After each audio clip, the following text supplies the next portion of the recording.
أعوذ بالله من الشيطان الرجيم. بسم الله الرحمن الرحيم.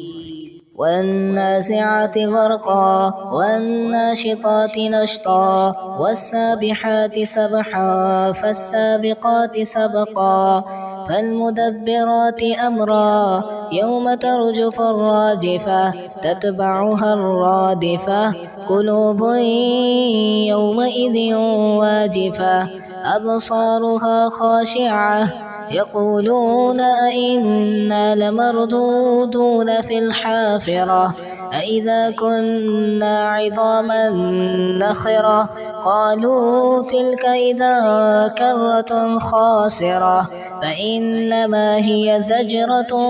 واحدة فإذا هم بالساهرة هل أتاك حديث موسى إذ ناداه ربه بالوادي المقدس طوى اذهب إلى فرعون إنه طغى فقل هل لك إلى أن تزكى وأهديك إلى ربك فتخشى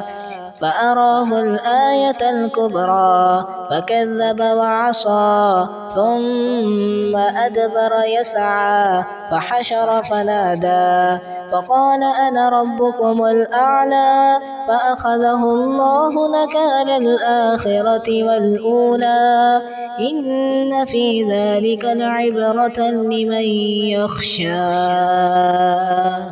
أأنتم أشد خلقا أم السماء بناها رفع سمكها فسواها وأغطش ليلها وأخرج ضحاها والأرض بعد ذلك دحاها أخرج منها ماءها